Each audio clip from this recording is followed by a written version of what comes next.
Welcome back. So in today's session, we are going to talk about the auxiliary verbs.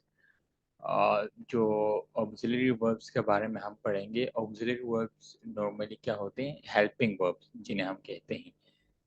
Helping verbs, auxiliary verbs, modal auxiliaries, they are approximately same.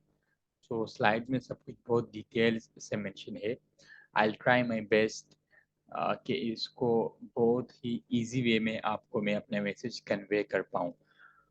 Normally auxiliary verbs या इन्हें आप helping verbs कह रहे हैं या helper verbs, वो verbs होते हैं जो एक्शन वर्ब्स या मेन वर्ब्स से पहले आते हैं. वो हमारे पास हेल्पिंग वर्ब्स कहलाते हैं क्योंकि वो एक्शन वर्ब की मदद करते हैं. इसी वजह से वो एक्शन वर्ब से पहले आते हैं.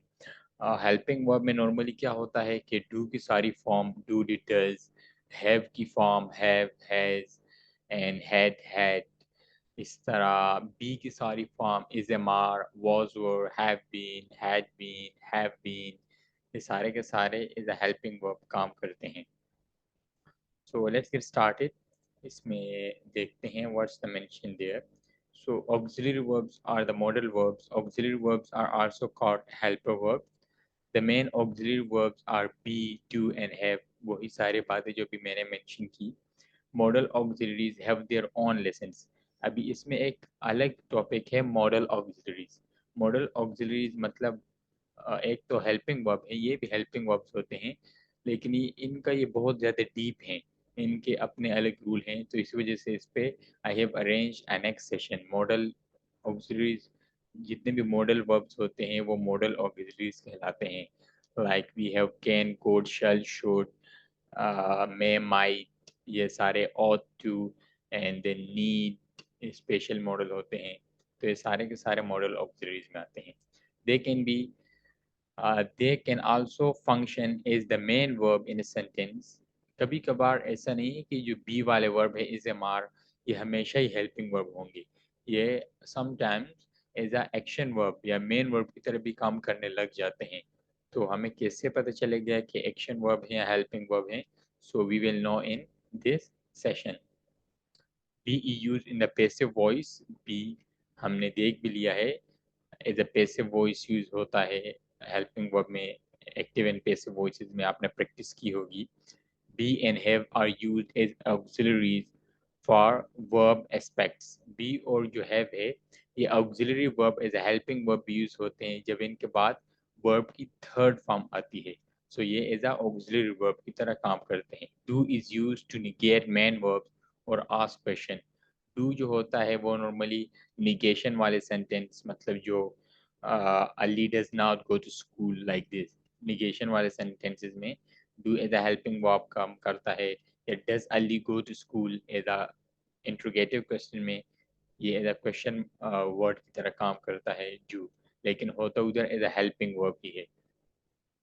Same like auxiliary verb, be is used to form continuous aspect. जो be होता है, be मैंने आपको पहले भी बताया है, is amar, was, were, etc. तो वो बहुत सारा जो continuous aspect होता है, मतलब continuous sentences होते हैं, उसमें be का इस्तेमाल कसरत से किया जाता है. The correct we have the correct like उसमें जो उसके कम्बिनेशन होती है, कंजंक्शन जो होता है is required for the tense being, कि उस हेल्पिंग वर्ब को किस वर्ब से जोड़ा जाए कि वो एज अ हेल्पिंग वर्ब काम करे. वैसे नहीं हो आप उसको like we have present participle से जोड़ दें तो फिर वो हेल्पिंग वर्ब काम नहीं करेगा. हेल्पिंग वर्ब के बाद एक्शन वर्ब का होना ज़रूरी है.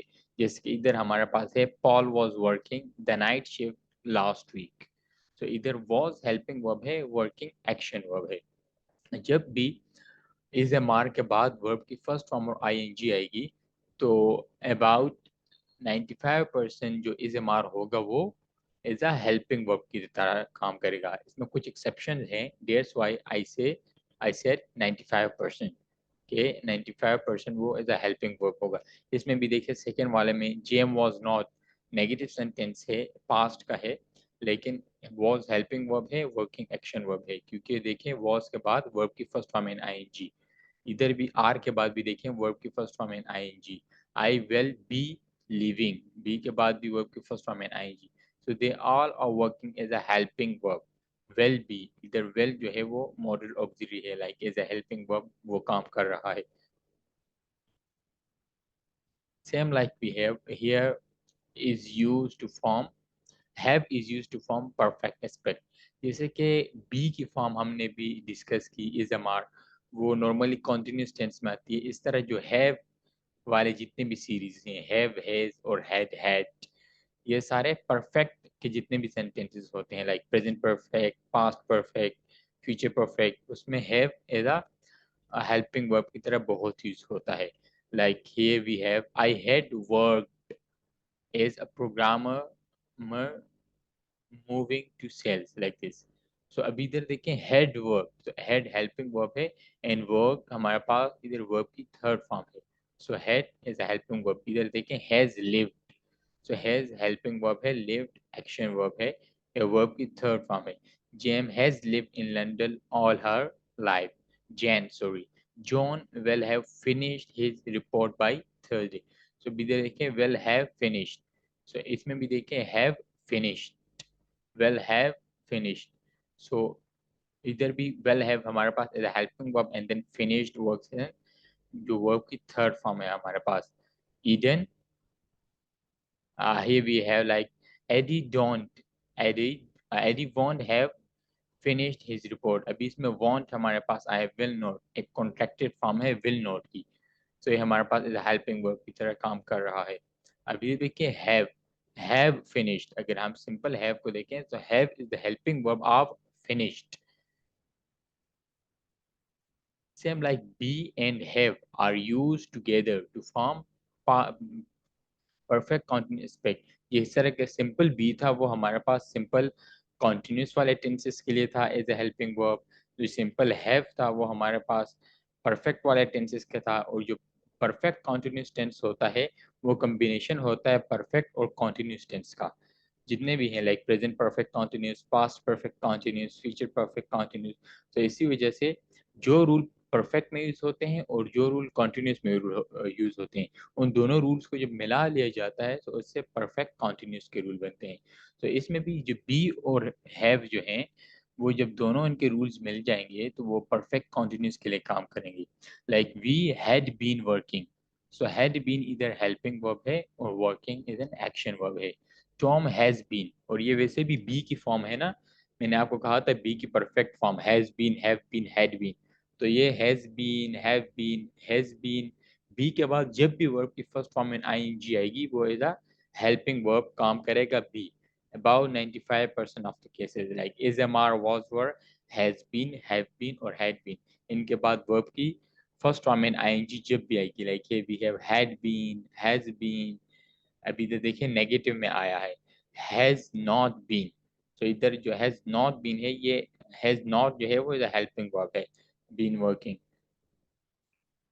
And here we have will have been, तो देखिए have been प्लस वर्ब की फर्स्ट फॉर्म है ing. सो इधर have been is a helping verb की तरह काम कर रहा है हमारे पास. कौन से केस में? परफेक्ट केस में. सेम लाइक भी do is use to negate main verb. Do को आपको पता है नॉर्मली हम यूज करते हैं क्वेश्चन वाले वर्ड में, लाइक क्वेश्चन वाले सेंटेंसेस में, इंट्रोगेटिव में या फिर नेगेटिव में. If the main verb does not already use an auxiliary verb, अगर main verb के आगे कोई और auxiliary verb नहीं है तो फिर हम do को as a auxiliary verb use कर सकते हैं, mean as a helping verb use कर सकते हैं. And the one more point is the verb to be is an exception and cannot and can be negated with not. Normally जो do वाले sentences होते हैं अगर उसको हमने नेगेटिव में कन्वर्ट करना हो तो सिंपल नॉट हम नहीं लगा सकते, उसमें हमने डू लगाना लाजमी होता है, डू नॉट या डज नॉट. लेकिन जो बी वाले सेंटेंसेस होते हैं is am are, was were, has been, have been, had been, वो विदाउट डू या डज के हम सिंपल नॉट लगा के उसको नेगेटिव सेंटेंस में कन्वर्ट कर सकते हैं. तो ये एक एक्सेप्शन है इसकी. फॉर एग्जांपल आप इधर देख लें भी Peter works in a restaurant, Peter work in a restaurant. तो अगर इसको मैं सिंपल नॉट से करूं Peter works not in a restaurant, so it will be wrong sentence. ये सेंटेंस गलत होगा क्योंकि ये सिंपल प्रेजेंट इनडेफिनेट टेंस है, इसको नेगेटिव में कन्वर्ट करने के लिए हमें डू या डज का सहारा लेना होगा। So Peter does not work in a restaurant, like this. Peter live in the city, so Peter live not in the city नहीं आएगा। Peter did not live in the city, past है तो past के लिए मैंने did का use किया, like this. So negative बनाने के लिए हम डू, डिड या डज का इस्तेमाल कर सकते हैं एज अ हेल्पिंग वर्ब। इधर जो डज है ये हेल्पिंग वर्ब है, इधर जो डिड है ये एज अ हेल्पिंग वर्ब है। सेम लाइक अभी जब बी वाले केसेस होगा, सो बी में हमें डू, डिड या डज की रिक्वायरमेंट नहीं पड़ती, उसमें हम सिंपल नोट लगा के अपना काम चला सकते हैं। For example, Peter is late for work, so Peter is not late for the work, like this.